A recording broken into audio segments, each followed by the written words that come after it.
Hello guys, welcome back to my channel. So guys, आज मैं आपके लिए लेके आया ट्विंकलिंग वाटरमेलन के एपिसोड 4 की एक्सप्लेनेशन। अगर आपने इससे पहले के एपिसोड नहीं देखे तो आप उन्हें हमारे चैनल पे जाके देख सकते हैं और साथ ही में मैं उन वीडियो के लिंक नीचे डिस्क्रिप्शन में भी दे दूंगा, तो आप उन्हें भी चेकआउट कर सकते हैं। और मैं आपको रैंडम सीन हटाकर मेन स्टोरी के हिसाब से एक्सप्लेन करूंगा। सो एपिसोड 4 की स्टार्टिंग में हमें यहाँ पे सिक्योंग के बचपन में उसका फोटोशूट में दिखाया जाता है, जाके यहाँ पे सभी लोग ने उसकी काफी ज्यादा तारीफ कर रहे थे। तो साथ ही में यहाँ पे कुछ लोग तो ऐसी ही बातें कर रहे थे कि सिक्योंग ना असल में एक ऐसी एक्ट्रेस की बेटी है जिसे की रातों रात ना काफी ज्यादा फेम मिल गया था, पर अचानक ही ना वो सब कुछ छोड़ छाड़ के कहीं चली गई थी। जब यहाँ पे सिक्योंग की मॉम ये बातें सुनती है ना, तो हमें एक आइडिया लग जाता है कि शायद ना सिक्योंग की मॉम ही वो एक्ट्रेस होगी। तो ये बात सुन के ना असल में शायद इसे तो काफी ज्यादा बुरा लग गया था। वही जब हमें यहाँ पे नेक्स्ट डे दिखाया जाता है, यहाँ पे सिक्योंग ना असल में किसी के बर्थडे पार्टी में आई हुई थी। वो यहाँ पे जब ऐसे ही दौड़ रही थी तो अचानक ना वो गिरने ही वाली थी कि तभी यहाँ पे एक कॉस्ट्यूम पहना हुआ ना असल में उसे कोई बचा लेता है। और साथ ही में वो यहाँ पे उसे फ्लावर भी देता है। फिर कोई कुछ देर बाद जब वो यहाँ पे ना एक डांस परफॉर्मेंस कर रही थी तो यहाँ पे सभी लोग ना बातें बना रहे थे। तो यहाँ पे फिर ना एक लेडी कह रही थी कि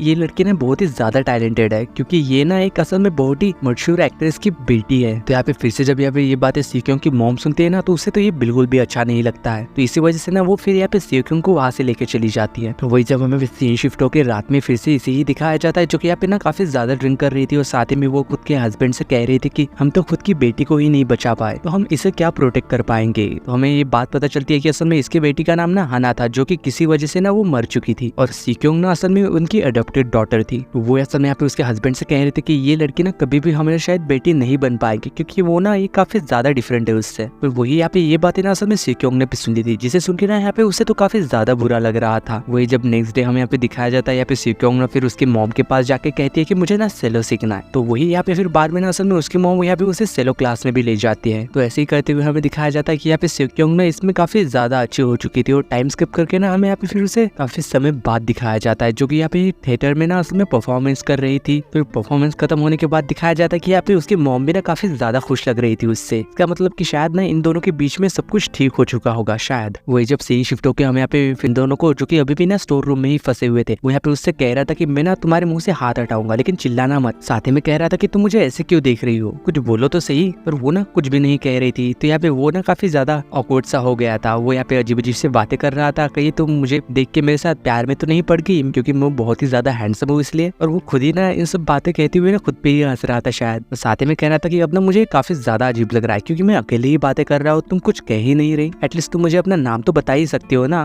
पर जब वो उसके पास जाता है तो वो देखता है कि इसके फोरहेड से ना असल में ब्लड निकल रहा था। वो यहाँ पे उससे कह रहा था कि तुम्हारे सिर से ना खून निकल रहा है। तो जब यहाँ पे वो ना असल में एक पट्टी ले जाके उसके चोट पे लगाने वाला था, तो यहाँ पे चियोंग को ना असल में कुछ याद आता है। तो ये देख के ना वो काफी ज्यादा डर चुकी थी, इसलिए वो यहाँ पे चीख के ना वहाँ से भागने की कोशिश करती है शायद। वही इधर यहाँ पे उनके टीचर ने भी ना ये आवाज सुन ली थी, इसलिए वो भी ना यहाँ पे बेसमेंट में आ जाते हैं। उन्हें पता चल चुका था कि यहाँ पे ना कोई छुपा हुआ था। और वही फिर सीन शिफ्ट होकर हमें यहाँ पे इन दोनों पे दिखाया जाता है, जहाँ पे योंगुल ना असल में सिक्योंग को मैम कह के पुकार रहा था और यहाँ पे वो भी ना इन बातों पे काफी ज्यादा गुस्सा हो रही थी। वो यहाँ पे गुस्से में कह रही थी कि हम तो सेम ही एज के हैं ना, तो तुम मुझे मैम कह के क्यों बुला रहे हो, क्या मैं तुम्हें बुढ़ी लग रही हूँ। और यहाँ वो तो कह रहा था कि अरे नहीं, तुम तो मुझसे काफी ज्यादा बड़ी हो, क्योंकि मैं जिससे मिला था ना, जो कि शायद तुम्हारा ओल्ड वर्जन है, वहाँ पे ना तुम मुझसे बहुत ही ज्यादा बड़ी थी। और ना मैं तुम्हारे डैड से भी मिल चुका हूँ और उन्होंने ना मुझे गिटार बजाना भी सिखाया था। फिर वो तो यहाँ पे उसे पागल कह रही थी कि ये तुम क्या कह रहे हो, मैंने तो तुम्हें पहली बार यहाँ पे देखा, और तो और मेरे डैड को तो गिटार बजाना भी नहीं आता, पर तुम होते कौन हो मुझे परेशान करने वाले। ये सब कह के ना वो उसे भगाने की कोशिश कर रही थी वहाँ से। वही सीन शिफ्ट होकर जब हमें पे चैन को दिखाया जाता है, जो कि यहाँ पे चेउंग को लेके ना वहाँ से भाग रहा था और इनके पीछे ना असल में टीचर पड़े हुए थे। वो यहाँ पे भागते हुए ना असल में उसका हाथ भी पकड़ लेता है और बाद में जब वो एक जगह पे जाके रुक जाते हैं ना, तो वो उससे कह रहा था कि ये सब ना असल में मेरी दादी की वजह से हुआ है, कि मैं ना असल में इतना तेज भाग सकता हूँ और मैंने ना आज तुम्हें भी बचा लिया। और साथ ही में फिर वो बातें ही करते हुए दोबारा से उसका नाम पूछता है, लेकिन वो ना यहाँ पे अभी भी चुप थी, क्योंकि उसे तो पता ही नहीं था कि ये असल में बोल नहीं सकती थी। तो इसी वजह से जब यहाँ पे वो उसका नाम जानने के लिए उसके स्कूल यूनिफॉर्म का बैच चेक करने ही जा रहा था, कि यहाँ पे चियोंग ना असल में उसका हाथ मरोड़ देती है। पर वो भी ना असल में यहाँ पे अपने आप को कैसे तरीके से छुड़ा ही लेता है और उसका हाथ पकड़ लेता है और कह रहा था कि मैंने तुमसे कहा था ना कि मैं बहुत ही ज्यादा स्ट्रांग हूँ। और साथ ही में वो यहाँ पे उससे कह रहा था कि अगर तुम्हें मेरी मदद चाहिए हो ना, तुम मुझसे कह सकती हो। और साथ ही में वो यहाँ पे अपने बैंड का पोस्टर भी उसे देता है और कह रहा था कि हमारा ना जल्दी ही परफॉर्मेंस होने वाला है, इसलिए तुम ना जरूर आना, और तुम्हें कभी कोई मदद चाहिए हो ना तो तुम मुझे जरूर बताना, या फिर मुझे कॉल ही कर देना, क्योंकि अब हम दोस्त बन ही चुके हैं ना। ये सब कह के ना फिर वो उसे बाय कह के वहां से चला गया था। और वही जब हमें यहाँ पे योंगुल को दिखाया जाता है, यहाँ पे सिक्योंग तो उसकी काफी ज्यादा बेइज्जती कर रही थी और उससे काफी ज्यादा डांट भी रही थी, लेकिन तभी यहाँ पे ना इचन वहाँ पे आ गया था और वो उससे पूछ रहा था कि तुम लोग यहाँ पे क्या कर रहे हो। तो यहाँ पे फिर सिक्योंग तो ये ये समझ लेती है कि ये दोनों ना असल में एक दूसरे को जानते हैं और ये दोनों ना मुझे परेशान कर रहे हैं जानबूझ के। और तो और कह रही थी कि अगर तुम दोनों ने मुझे दोबारा अपनी शक्ल दिखाई ना तो मैं ना तुम दोनों की कंप्लेंट कर दूंगी। ये सब कह के ना वो उन दोनों को काफी ज्यादा डांट के ना फिर वहां से गुस्से में चली गई थी। तो यहाँ पे उसके जाने के बाद ना यहाँ पे ईचैन तो यनगिल को ही कहने लग गया था कि तुम्हारी हिम्मत कैसी हुई इसे परेशान करने की, तुम अपने आप को समझते क्या हो। तो यहाँ पे फिर यनगिल तो ये समझ लेता है कि असल में सेक्योंग ना असल में उसके डैड का पहला प्यार थी। तो फिर मेरी मॉम के साथ इनकी मुलाकात कैसे हुई थी, ये असल में हो क्या रहा है, मुझे तो कुछ समझ ही नहीं आ रहा, क्योंकि डैड ने तो इसके बारे में कभी हमें कुछ बताया ही नहीं था। वही दूसरी ओर जब हमें पे सेक्योंग की मॉम को दिखाया जाता है जो कि उससे कह रही थी कि हम ना फॉरेन शिफ्ट हो रहे हैं तुम्हारी स्टडी के लिए भी, और हम वहीं पे रहेंगे और तुम ना वहीं पे रह के आगे की पढ़ाई भी करोगे। और वो तो कह रही थी कि आप जैसा चाहते हैं ना ठीक है, मैं हमेशा ही वैसा ही करूंगी। यहाँ उसकी मॉम तो उसे काफी ज्यादा शाबाशी दे रही थी, कह रही थी कि तुम ना काफी अच्छी बेटी हो। पर अचानक से यहाँ पे उनकी मेड आके बता रही थी कि तुमसे ना कोई मिलने आया है। तो जब यहाँ पे सेक्योंग जाके देखती है तो यहाँ पे असल में ईचैन आया हुआ था। वो यहाँ पे उससे कह रहा था कि मैं तुम्हें ये बताना चाहता था कि मैं ना अभी भी बैंड बनाने की कोशिश कर रहा हूँ, आज नहीं तो कल मैं ना इसमें कामयाब हो ही जाऊंगा और अच्छा सा बैंड बना ही लूंगा जैसा कि मैंने तुमसे वादा किया था। लेकिन क्या तुम्हें भी अपना प्रॉमिस याद है कि तुम मेरे अलावा ना किसी और की गर्लफ्रेंड नहीं बनोगी, ये बात याद रखना। और वो तो यहाँ पे ये बातें सुन के कह रही थी कि फिलहाल तो तुम्हारा इंतजार ना कोई और ही कर रहा है। और वो यहाँ पे ना असल में यंगल को वहाँ देख लेती है और उसे भी दिखा देती है। तो यहाँ पे यंगल ना असल में इन दोनों की चुपके से बातें सुन रहा था। तो वही यहाँ पे ईचैन को भी देख के ना ये गुस्सा आ गया था। तो गुस्से में जाके ना उसे वहां से ले जाता है और कह रहा था कि तुम्हारी आखिर प्रॉब्लम क्या है, तुम मेरा पीछा क्यों करते रहते हो हर जगह। तो यहाँ यंगल तो मन ही मन में कह रहा था कि मैं तो आपका बेटा हूँ ना, तो आपके पीछे नहीं तो किसके पीछे जाऊंगा। तो वो फिर यहाँ पे उसके फेस पे कह देता है कि मैं ना फ्यूचर से आया हूँ और आप ना मॉम के अलावा और किसी से रिलेशन नहीं रख सकते, और ना आप सेक्योंग का पीछा छोड़ दो क्योंकि उससे ना आपकी शादी नहीं होने वाली। मैं ना ये सारी चीजें जानता हूँ, आप चाहे तो मुझसे पूछ लो। तो यार ये सब सुन के तो वो तो सोच रहा था कि ये पागल हो गया है शायद, और वो ना वहां से भागने लग जाता है। लेकिन यहाँ पे यंगल भी ना उसके पीछे पीछे भाग रहा था। पर यहाँ ईचैन तो जैसे तैसे करके अपने घर के अंदर चला गया था और यहाँ पे यंगल भी ना उसके पीछे आ गया था।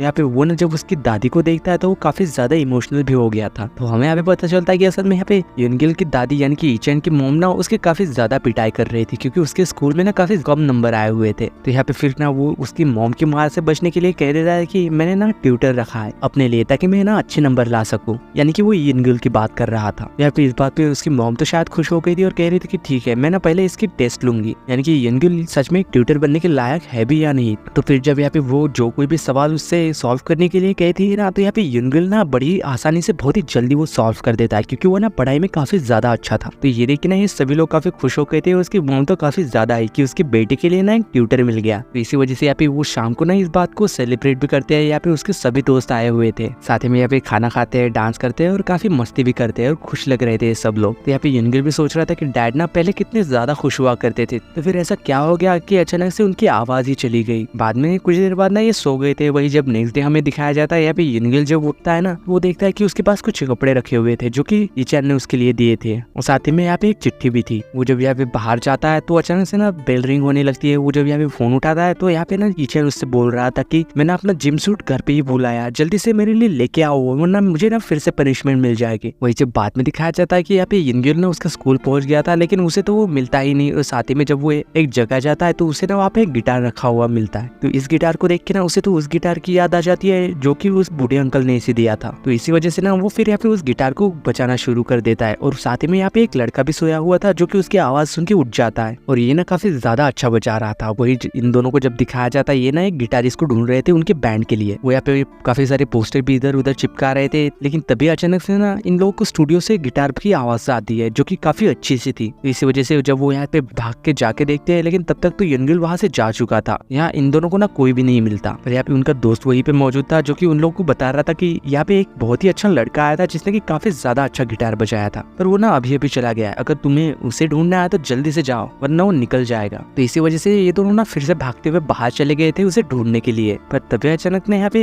ईचैन के सामने यंगल आ गया था। वो उसे रोक के कहता है कि मैंने तुम्हारा यूनिफॉर्म लाके दे दिया है और तुम्हारा क्लास का टाइम है, तुम बाहर कहाँ जा रहे हो। तो वो ना यहाँ पे उसे गुस्से में खींचता हुआ वापस स्कूल के अंदर क्लास के लिए ले जाता है, और साथ ही में वो यहाँ पे क्लास के बाहर खड़े रह के ना उस पर नजर भी रख रहा था। वही दूसरी तरफ जब हम यहाँ पे चौंग को ले जाता है, वो यहाँ पे शायद कुछ बुक्स निकालने की कोशिश कर रही थी, तभी वो बुक्स ने उसके ऊपर गिरने वाली थी, लेकिन अचानक ही ना यहाँ पे ईचैन आके उसे बचा लेता है। और ये वही सीन था जिसे कि हमें एपिसोड 2 में भी दिखाया गया था। वही जब हम यहाँ पे चिया की मॉम को दिखाया जाता है जो कि असल में चिया की ट्यूटर से मिलने आई थी जो कि थी सेक्योंग। वो यहाँ पे उससे कह रही थी कि मुझे पता है कि तुम ना अब्रॉड जा रही हो पढ़ने के लिए, लेकिन तुम्हें ना ये बात कुछ देर के लिए सीक्रेट रखनी होगी। ये बात ना चिया चिया को पता नहीं चलने पाए। मैं जानती हूँ कि तुम ना चिया को काफी ज्यादा पसंद करती हो, वो तुम्हारी काफी ज्यादा अच्छी दोस्त है, इसलिए तुम्हें ना ये बात उसे अभी नहीं बतानी, वरना उसे काफी ज्यादा बुरा लगेगा। यहाँ पे जब सेक्योंग ना असल में चेक्योंग के मॉम से जब मिलके वहाँ से बाहर आती है तो बाहर ना उसे चेक्योंग मिल गई थी। उसके हाथ में एक डायरी थी जिसमें कि कुछ लिखा हुआ था, वो यहाँ पे उसे दिखा रही थी और पूछ रही थी कि उसने तुमसे क्या कहा अंदर, उसने तुम्हें बुलाया क्यों था आखिर। यार सेक्योंग उसे लिख के बता रही थी कि अगर तुम जानना चाहती हो ना तो मैं बता दूंगी, लेकिन कोई भी चीज ना असल में फ्री नहीं मिलती। ये सब कह के ना वो यहाँ पे हंसने लग गई थी। तो फिर बाद में जब दिखाया जाता है ये ना उसे बाहर लेके आ गई थी और वो उसे लिख के बता रही थी कि मैं ना असल में पढ़ाई करने के लिए फॉरेन जा रही हूँ और ये बात ना सीक्रेट है, यही बात ना मुझे तुमसे सीक्रेट रखने के लिए उसने कहा था अंदर। और साथ ही में वो यहाँ पे एक कॉन्सर्ट का टिकट देते हुए उससे कह रही थी कि हमारे स्कूल के अंदर ना एक कॉन्सर्ट होने वाला है, इसलिए तुम्हें ना वहाँ पे जरूर आना होगा, प्रॉमिस करो मुझे। वही जब नेक्स्ट सीन यहाँ पे ईचेन को दिखाया जाता है जो कि स्कूल के बाद ना असल में अपने पार्ट टाइम के काम पे जा रहा था। उसके साथ यहाँ पे यंग गर्ल भी मौजूद था, तो उसे रोक के पूछ रहा था कि तुम पढ़ाई के बजाय पार्ट टाइम काम पे क्यों जाते हो आखिर। पर वो तो कह रहा था कि वो इसलिए क्योंकि मुझे ना कॉलेज में नहीं जाना है, स्कूल के बाद मुझे जल्द से जल्द ना कमाई करने लगना है। ये सब कह के ना वो वहाँ से जाने लगता है। तो बाद में ना ये दोनों ही असल में उस शॉप के अंदर आ गए थे। तो यहाँ पे असल में उस शॉप का ओनर ना ईचेन को एक टिकट देता है और उससे कह रहा था कि एक लड़की यहाँ पे आई थी और उसने ना ये टिकट मुझे तुम्हें देने के लिए कहा था। तो यहाँ पे उसके अंदर एक चिट्ठी भी थी। तो वो जब उसे पढ़ता है तो उसे लगता है कि ये ना असल में सेक्योंग ने उसके लिए दी होगी, क्योंकि ये असल में इस कॉन्सर्ट की टिकट थी। तो यहाँ पे लीचेन ना फिर जल्दबाजी में वहाँ से जाते हुए उसके ओनर से कह रहा था कि आज ना मैं काम नहीं करूंगा, मेरी जगह ना आज ये लड़का काम करेगा, इसलिए मैं तो जा रहा हूँ। वही जब हम यहाँ पे शाम को स्कूल के अंदर कॉन्सर्ट में दिखाया जाता है, यहाँ पे एक लड़का ना परफॉर्मेंस दे रहा था और ये सभी स्टूडेंट ना यहाँ पे काफी ज्यादा एंजॉय कर रहे थे। और साथ ही में असल में यहाँ पे सेक्योंग भी ना उसके दोस्तों के साथ यहाँ पे मौजूद थी। और वही इधर यहाँ पे कुछ टाइम बाद ना असल में ईचेन ना वहाँ पे भागते हुए आता है, लेकिन वो देखता है तो यहाँ पे असल में कॉन्सर्ट तो तब तक खत्म हो चुका था। और साथ ही में वो देखता है कि यहाँ पे सभी लोग और सेक्योंग भी मिलके ना उस सिंगर के साथ यहाँ पे काफी सारी फोटोज भी खिंचा रहे थे। तो यहाँ पे वो ना जोर से इससे कह रहा था कि मुझे माफ कर देना, मैं कुछ ज्यादा ही लेट हो गया, मुझे पता ही नहीं था कि कॉन्सर्ट इतनी जल्दी खत्म भी हो जाएगा। और वो यहाँ पे उसके पास चला गया था। तो ये सभी लोग ना उसे तो देख के ऐसे काफी ज्यादा शॉक हुए थे कि ये लड़का है कौन, चूंकि सेक्योंग का नाम इतने जोर से चिल्ला रहा था। वो यहाँ पे उसके पास आके कहता है कि मुझे माफ कर देना, मैं कुछ ज्यादा ही लेट हो गया, मुझे ना तुम्हारा इन्विटेशन ही काफी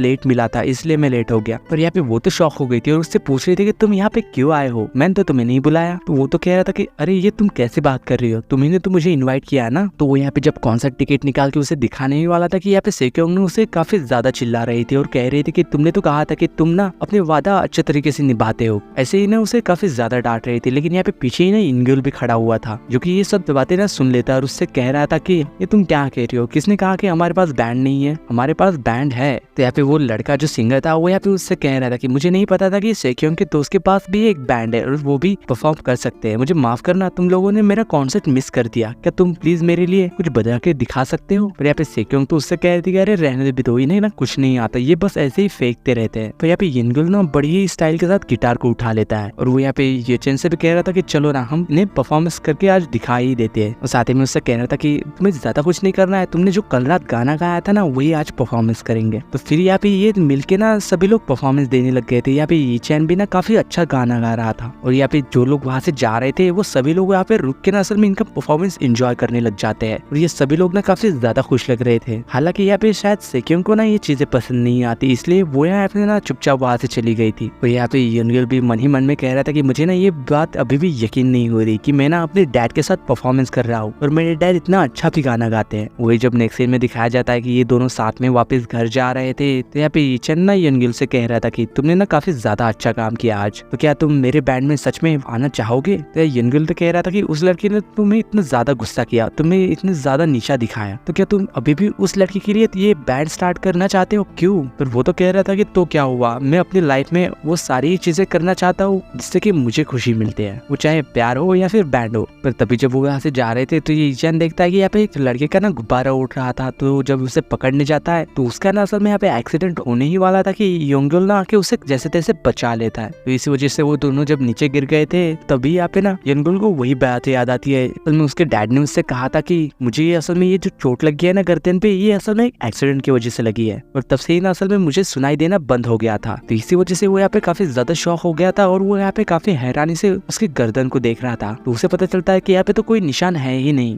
फिर ना वो यहाँ पे अपने आप से ही कह रहा था कि शायद ना वो एक्सीडेंट अभी हुआ ही नहीं होगा। और इसी सीन के साथ ट्विंकलिंग वाटरमेलन के एपिसोड 4 की एंडिंग होती है।